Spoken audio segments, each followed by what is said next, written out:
Ladies and gentlemen, my name is Mengs, and today I welcome you guys back to another Advanced Wars replay commentary.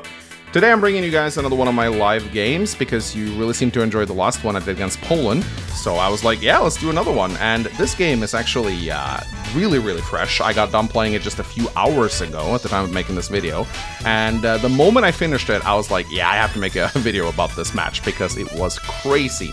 And I did something in this game that I really didn't think would work, but it ended up working beautifully. It's actually something I'm going to carry with me for further live matches.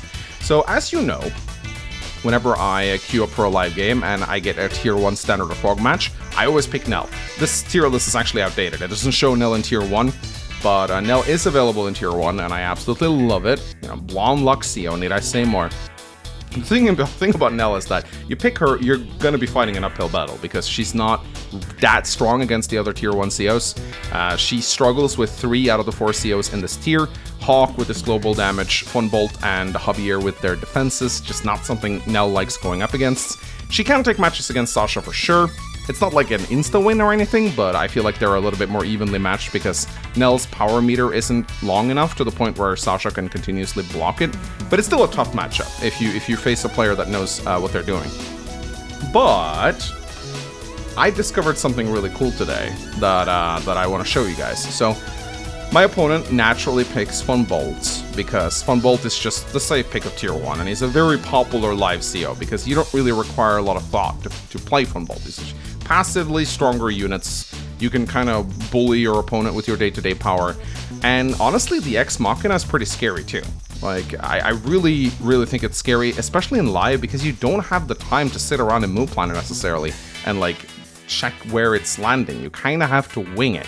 And what's even more scary is that in addition to it coming down and paralyzing some of your units, it also makes this entire army 20/20 for a turn, which is incredibly difficult to deal with. I mean, that makes him just so scary for a turn. And just to show you guys just how much his defense bites into Nell's luck damage, let me bring up the damage calculator right here and show you guys. So right here, we have a Funbolt tank. I'm going to put it on a city. And we have Nell's power active right here. Look at this. 3 to 38%. That's with Lucky Star.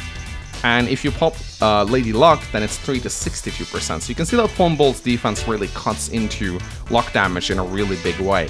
Suddenly, this is not really a desirable gamble at all. And when you play against Funbolt, they very often park their tanks on cities. They just kind of sit there, waiting for you to come into their range. And that's very annoying to deal with. Nell really doesn't like going up against defense, but she has no choice against Funbolt. But I will say that this matchup isn't like entirely impossible for Nell either, because she will get 2 powers before Funbolt brings down his Ex Machina, roughly. Maybe even a third, depending on how the game is going. And you can push Funbolt back quite hard with that, and you can do damage to his battlecopters and whatnot with your infantry. So there's merit in this. So, without further ado, ladies and gentlemen, we are going to be jumping into this match right here. I've forgotten the name of the map. It was something. This is the first time I play on this map. Oh, let's enable the sound effects. So, this map, you start up with 2 bases, 1 neutral that you got to capture. You got 4 comm towers, 2 per player, although they can be a little bit contested. They're like in the middle, so you can fight a little bit over them, and if you don't exert enough pressure, your opponent can snag 3 comm towers versus your 1, and that's pretty much GG. So, very high firepower match, and I actually kind of like that. I think that actually makes the match more entertaining as Nell. I really like the extra firepower. Now, give me a second. I'm just going to very quickly refresh the match right here. And I don't want you guys to get spoiled on the results, so I'm just going to do this. There we go. So, with two comm towers, I find that just, like, the range of Lady Luck just improves a lot. And it makes me more confident in taking my gambles. So, I like comm towers as Nell. I feel like they aid her pretty well. It helps to offset some of Funbolt's incredible defense, makes it easier to break through his walls. So, both players just going for our early airports here. Capturing our neutral base, nothing out of the ordinary. Going for neutral properties. It's a live game, so our capture chains probably aren't like super optimal, but I'm gonna show you what I do here on day 5. So you don't have enough to build a battlecopter on day 5. You can, but you would have to base skip 1 infantry, which isn't ideal. So I build a transport copter. I open up transport copter against von Bolt in a live game. Now the reason why I do this seems obvious at first. There's an island here, which if you capture that, that's going to earn itself in 5 turns, and that will probably pay off. But I'm also opening myself up to early aggression, and you can see my opponent right here. He had a chance to open a transport copter of his own, but he goes straight for the tank. He sees the transport copter and he's like, okay, I'm just going to punish you. But there's actually many reasons why I decided to go for this transport copter, and maybe some of you guys can type a comment in the comment section, like, aside from going for this island, why do you think I got the transport copter? What do you think I plan to do with it? So obviously I knew I was in for a tough time. Going up against von Bolts is hard enough as it is, but it's even harder to do that when you're basically almost a tank down. So my opponent is he's gonna immediately go for this comm tower right here and start applying pressure on the right side. I move my battlecopter out. And, you know, I get some boosts on the infantry. I decide to go for the island right away because might as well, right? It's not like I can really grab any of these properties any quicker with the transport. And I go a mech because, you know, if you're going to get a T-Copter out, you might as well get some mechs out, right? Because mechs are pretty valuable. They're good. You can plonk one down on the mountain right here. And, you know, you have the T-Copter, which basically extends the movement range of your mech, so you might as well get a few, right? So here, he does pick up an infantry. I knew he was going to do that, but I chose to capture anyway because it's easier to easier to own a property and then interrupt the enemy from capturing it rather than not going for it at all. So, but my opponent goes double artillery here, and this is the point where I knew that he plans to lock down my right side immediately. I don't like this though, if I'm going to be completely honest. I am not a big fan of the double artillery. I think he should have. It's a passive play, and he has a aggro advantage over me right now because I have a T-Copter on the field. This is a slow play from von Bolt. I think it would have been better for him to just go tanks and just exert a lot of pressure. So this is what I mean. I go in, I deal damage to his infantry. Yeah, sure, he can get picked up, but now I have a tank here to threaten this tank away, and the artillery are not going to be able to move quickly enough to get into range to cover it because of the terrain. He has an anti-air, so I move my copter to the right. If he sends his anti-air right, I move my copter to the left.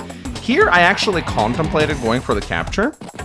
I kind of wanted to, because if he goes with the anti-air to the left, that means my battlecopter here has free reign to harass him here. I didn't go for it though.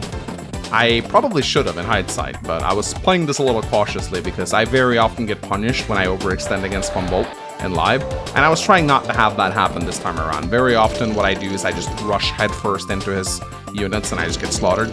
So I was trying to play this a little bit more defensively, waiting for my power to come in first. But you can see, my opponent is going real hard here on the right-hand side, and I see double artillery. I see a bunch of artillery heading, or infantry heading for my comm tower, and I know that I'm kind of on the clock here. But I move forward with another mech. I like mechs in pairs. If you're gonna get mechs, get them in pairs because then they can cover each other. If you have a solitary mech, then an anti-air or a tank can just kill it. But if you have two mechs next to each other, they're like spearmen in Wargroove. They cover each other. It makes it harder for your opponent to just pick them off. So here, he has an anti-air here, and he has a battlecopter as well. So this battlecopter will not get a lot of time, but it can at least halt the progress a little bit. I want to get this property at least. But I know that he's probably going to get the comm tower and the city at some point because he's going really hard for it. But I'm okay with that. You know, I damage his infantry as much as I can. What I dubbed the Scorch Earth strategy. Or, that's not what I dubbed it, it's what the people over at Advanced Wars by Web call it. Like, Scorch Earth, you just deal damage to the infantry as much as possible to hurt their capturing capacity. That way, it's going to take them longer to take over your properties. Even if you concede the area, it's going to take them maybe like 3 to 4 extra turns to get all the properties because all of their infantry are damaged. So really nice little strategy. So here you can see I'm keeping the mechs within range of each other so that they can guard against the anti-air and the eventual recon that's going to come in. So here we go. He just, you know, he goes for the capture on the comm tower. Don't really like this engagement right here. He's kind of throwing away his infantry. I mean, this building is already mine, so I don't really think attacking here is a good idea. But he builds an anti-air predictably because I have a battlecopter in the region right here. And here he's doing something a little bit strange, I think. He's kind of splitting his offense.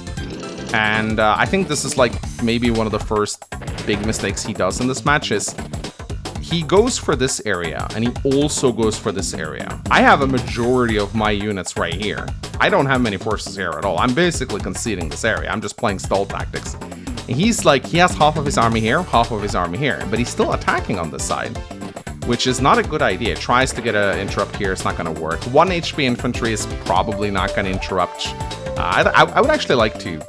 I would like to see the damage calcs on that, because I don't even think it's a luck roll, honestly. 5, just 5 flat damage. That's not a good idea.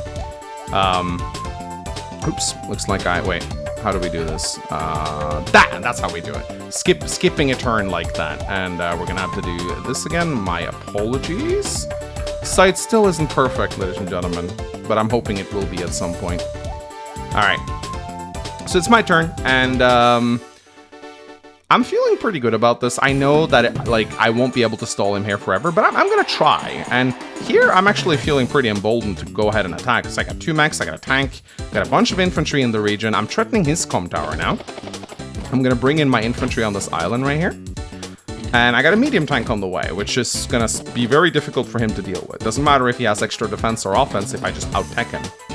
So he's getting pummeled pretty hard here, and again, he really shouldn't have gone for this. Here, I'm even confident attacking into his anti-air, because if he wants to attack it from the city, I have a medium tank to punish it, and I bring back my battlecopter. I'm basically conceding this front. I'm like, okay, go for it, buddy. Go for it, buddy. That's fine, you can have the comm tower. I'm gonna grab this comm tower. So it's gonna take you a long time to get it. And here, he's just trying to deal as much damage as he can. He's basically conceding the tank, attacking my mechs.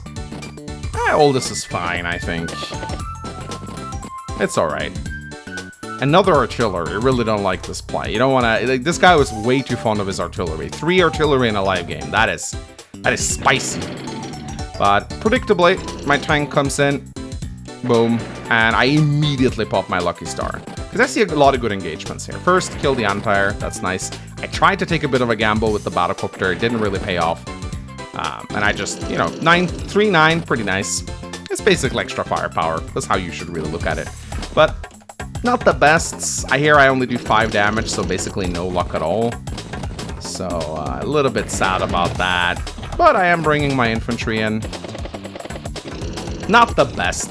In hindsight, I really should have held my power, but it was live, so. Building a recon, because Nell recons are amazing. So here he starts capturing. And moving in his artillery at long last. Look how long it has taken for those artillery to actually come up here. Imagine if these were tanks instead. That would have been so much more scary to deal with. And here I realize, oops, I don't have anti-air here. That's a big mistake, and he's actually kind of punishing me for it. And he's actually shifting 2 of his artillery to the left side now, which again, look how spread out he is. Look how clumped up I am here, and look how he's spread out from one end of the map to another. I have my entire army on this section of the map. So this is gonna be tough for him to deal with. Day 12 rolls in, and immediately I see an opportunity to just go for his artillery. I think this was a bait though, because he wants to bait me in an attack with his battlecopters, but I'm on a city, so I'm okay with that. And I see that he doesn't really have a tank in position here, so I'm like, okay, I'll bring in an anti-air, and I'll just go scorched earth on this infantry again, just trying to delay his capture for as long as possible. Again, bringing in the transport copter, trying to get as much value out of it as I can. I build a 3rd mech. Just gonna continuously ferry mechs to the front line here to try and get some value out of them. And here I really want to get my comm tower, because it's been ahead of a comm tower for a while now. So I'm like, I surround this comm tower and I try to go for it. I even put one of my infantry in artillery range here, because I'm like, I'd like, again, just scorched earth. I'll gladly sack an infantry. Like, look at his infantry. They're all damaged. Every single one, except for this guy, but he's not in position to capture anything. And I decide to push on the left side as well. And day 12 rolls in. He's about halfway there until his power. And yeah, this is what I was talking about. Here comes those scary fun bolt battlecopters. And they actually pummel my medium tank quite hard. But problem is, he's trying to bunch up his units around here. And look how many units I have. I'm about to get my power soon. Obviously, he's pushing real hard on the right side now, but he's made another crucial mistake with this assault right here. His tank is here. And this means that I can pretty much just move my tank onto the comm tower and defend it. The artillery is not guarding the comm tower. So again, artillery just not great pushing units. Once again here, I find another artillery that's just out in the open. And now my army is just marching south with great purpose. And I decide to just go ham. I even capture his HQ just to distract him. I'm like, okay, I might as well force a lot of his units to interrupt my caps. And I go real hard. Of course, I have to be a little cautious, because if Ex Machina comes out next turn, he's 2 stars away from it. If Ex Machina comes out next turn, it's gonna probably hit like right in the middle here and really mess me up. So here I'm kind of looking at the map and I'm like, is he able to get 2 stars? I wonder. I don't know. I think maybe he can get a star, but it's difficult to tell, really. So let's see what he decides to do. In comes the battlecopter. Excuse me. Let me fix this once again. Don't have a giant Grimbella this time around. There we go. So in comes this battlecopter. Takes down my battlecopter. Medium tank. I don't really have anything to deal with the medium tank. At least that would be the case were I any other CO. But I'm not playing as any other CO. I'm playing against the tank, or I'm playing as the tank destroyer Nell. You guys know what she can do. But it's a decent counterattack from my opponent right here, and he's doing quite a lot of damage to me, but he's also placing himself in range of a million things, and he just barely doesn't get his Ex Machina. He's 2k away from getting it. I did actually kind of eyeball it. I was trying to not give it to him this turn. But I was very happy, very relieved. He did. I think maybe if he sacked a battlecopter into my Empire, he could have gotten it, and that may have been a good play. But I popped my lucky star. And this is a great turn. Battlecopter against tank. Infantry against battlecopter. Shit luck roll. Don't even kill the recon. That's kind of annoying. Just fun bolt things. But now I just realized that his entire right front is just crumbling right now. Like, he doesn't have any tanks or anything. So he's not even taking my comm tower. And he's got a lot of units just sitting around here doing absolutely nothing. I try a mech versus the battlecopter. It doesn't really work. You know, that's Nell. You win some, you lose some. But then, ladies and gentlemen, I do something. You remember the transport copter I built at the start of the match? Yeah, that's right. I use it to bait the Ex Machina. And he pops it. He pops the Ex Machina.